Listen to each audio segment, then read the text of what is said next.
22 अप्रैल को पहलगाम में हुए हमले में 26 निर्दोष लोगों की आतंकियों ने बेरहमी से गोली मारकर हत्या कर दी थी, जिसके बाद देश भर में रोष और इंतजार इस बात का कि मोदी सरकार कब पाकिस्तान से बदला लेगी।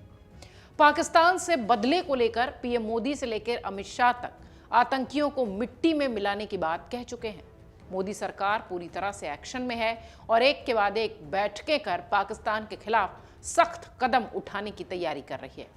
वो दिन दूर नहीं जब भारत अपना बदला वाकई में पाकिस्तान से ले लेगा।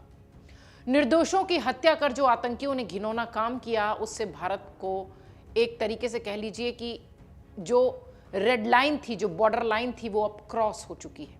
भारत को इस हमले ने झकझोर दिया।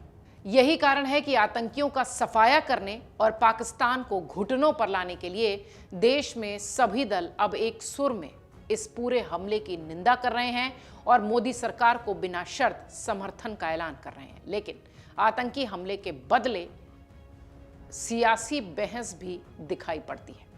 बीजेपी से लेकर विपक्ष तक, खासकर कांग्रेस, सपा, बीएसपी, सभी सियासी दल पाकिस्तान को सबक सिखाना चाहते हैं। क्या कुछ विपक्ष के नेताओं ने कहा है और किस तरह से एक सुर में पहलगाम हमले को लेकर लगातार सब एक बात कह रहे हैं प्रधानमंत्री से, और वो ये कि बदला लो। प्रधानमंत्री आवास पर पीएम मोदी की अध्यक्षता में 29 अप्रैल को ताबड़तोड़ 3 बैठकें हुई। पीएम मोदी ने तीनों सेना प्रमुख, रक्षा मंत्री के साथ बैठक की।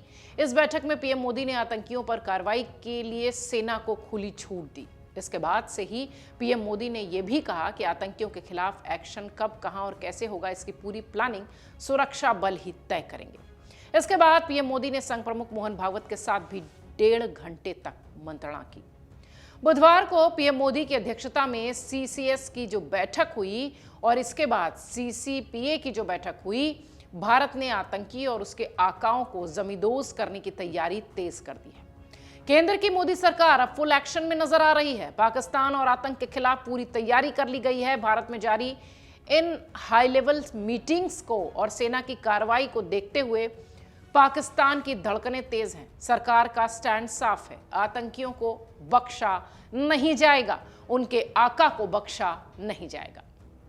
पहलगाम हमले को लेकर मोदी सरकार के स्टैंड के साथ बीजेपी पूरी तरह से मजबूती के साथ खड़ी है। बीजेपी का साफ कहना है कि आतंकियों और पाकिस्तान के खिलाफ सख्त कार्रवाई होगी। पहलगाम में निर्दोष लोगों को मारने वाले आतंकियों को उनके अंजाम तक सरकार पहुंचाएगी। इसके लिए बीजेपी पहले जो 2 घटनाएं थी, उरी की और पुलवामा की, उसके बाद जिस तरीके से एक्शन करती हुई दिखाई पड़ी, उसी का उदाहरण दिया जा रहा है। और भारतीय सेना ने पाकिस्तान में घुसकर आतंकियों को सबक जैसे सिखाया था, वैसे ही फिर से मांग हो रही है।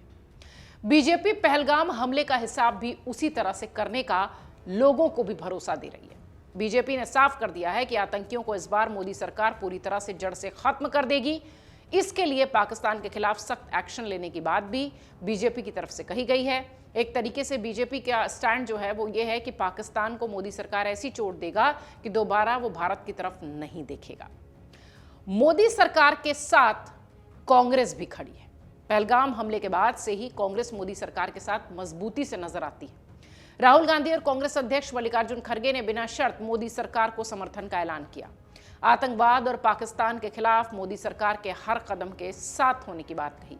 कांग्रेस के अध्यक्ष मल्लिकार्जुन खड़गे ने केंद्र सरकार को इस संकट की घड़ी में पूरा समर्थन देने का ऐलान किया।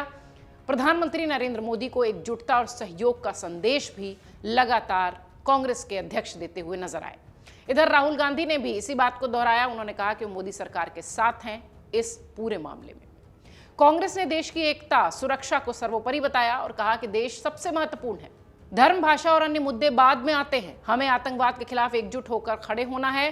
कांग्रेस इस आतंकवाद की लड़ाई में केंद्र सरकार के साथ कंधे से कंधा मिलाकर खड़ी है।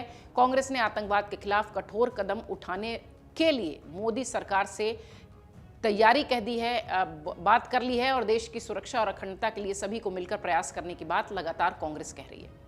हालांकि सर्वदलीय बैठक में पीएम मोदी के शामिल न होने पर सवाल जरूर खड़े हुए, लेकिन इसके लिए कांग्रेस ने एक पोस्टर जारी कर दिया था जिसमें कि एक बिना सिर वाली तस्वीर थी और ऊपर सिर गायब था। बीजेपी ने इस तस्वीर को लेकर सवाल भी उठाया, प्रधानमंत्री के खिलाफ उकसाने के आरोप भी लगाए। कांग्रेस ने तस्वीर हटा ली। इतना ही नहीं, इसके पहले अगर देखिए तो कांग्रेस ने अपने बयानों में नेताओं को भी पार्टी लाइन पर बोलने की नसीहत दी थी। कांग्रेस की तरफ से लगातार ये कहा जा रहा है कि केंद्र सरकार के हर कदम के हम साथ हैं, पर यह तस्वीर पर विवाद जरूर हुआ था। इधर सरकार के हर कदम के साथ मायावती भी हैं। पहलगाम हमले के बाद जारी सियासी आरोप प्रत्यारोपों के बीच बसपा प्रमुख मायावती ने अपना स्टैंड क्लियर किया। मायावती ने कहा कि पहलगाम आतंकी हमले को लेकर सभी पार्टियों को एकजुट होकर भारत सरकार के हर कदम के साथ खड़े होना चाहिए, ना कि आड़ में पोस्टरबाजी करनी चाहिए, बयानबाजी करनी चाहिए। ये घिनौनी राजनीति बंद होनी चाहिए, क्योंकि इससे लोगों में कंफ्यूजन पैदा हो रहा है, जो देश हित में ठीक नहीं है। इस तरह पहलगाम हमले पर मायावती ने अपना रुख प्रधानमंत्री मोदी की सरकार के साथ दिखाया। मोदी सरकार के हर कदम पर मजबूती से खुद खड़े होने के साथ साथ सभी विपक्षी दलों ने भी यही कहा। पाकिस्तान से युद्ध के खिलाफ अखिलेश जरूर नजर आए। पहलगाम हमले के बाद सपा ने सर्वदलीय बैठक में मोदी सरकार के साथ खड़े होने का ऐलान तो कर दिया, लेकिन पाकिस्तान और आतंकवाद के खिलाफ सख्त तेवर अपनाने के बाद अखिलेश ने अपना रुख बदला हुआ दिखाया। पहलगाम हमले की जवाबी कार्रवाई के सवाल पर अखिलेश यादव ने कहा कि हम लोकतंत्र में भरोसा करते हैं, खुले मन से बात करने को तैयार हैं। अभी जरूरत है देश में सीमा पार से आतंकवाद को खत्म करना, सीमा पर सेना की मजबूत तैनाती। जब भी पाकिस्तान से सवाल खड़े होंगे तब चीन से भी मुकाबला करना पड़ेगा। पीओके की तरफ देखोगे तो साथ में चीन से भी मुकाबला करना पड़ेगा। उन्होंने कहा कि जलबंदी करने के बाद पाकिस्तान खत्म हो जाएगा, ऐसा नहीं लगता। अखिलेश यादव ने कहीं ना कहीं पाकिस्तान से युद्ध करने के खिलाफ जो है बात कही, यानी युद्ध न किया जाए, बातचीत की जाए। अखिलेश यादव ने अगर देखिए तो कहीं ना कहीं पाकिस्तान से युद्ध करने के खिलाफ अपनी बात रखी। आप समझिए कि यूपी से सीएम योगी ने कहा कि सपा की भाषा पाकिस्तान की तरह लग रही है। उन्होंने कहा कि समझ नहीं आता कि ये बयान सपा नेताओं के हैं या पाकिस्तान के। इन लोगों ने तुष्टीकरण की पराकाष्ठा पार कर दी है। राजनीति करने की भी एक सीमा होती है।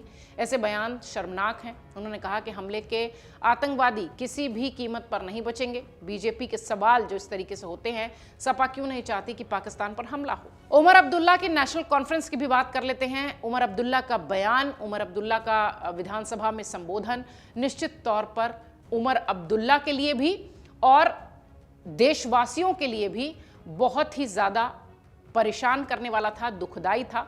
उमर अब्दुल्ला ने जिस तरीके से अपनी बात रखी, निश्चित तौर पर वो ये कहते नजर आए कि वो पाकिस्तान के सख्त खिलाफ हैं। जम्मू कश्मीर के सीएम उमर अब्दुल्ला ने कश्मीर का दर्द बयां किया। उन्होंने अपने पिता फारूक अब्दुल्ला की भी बात कही।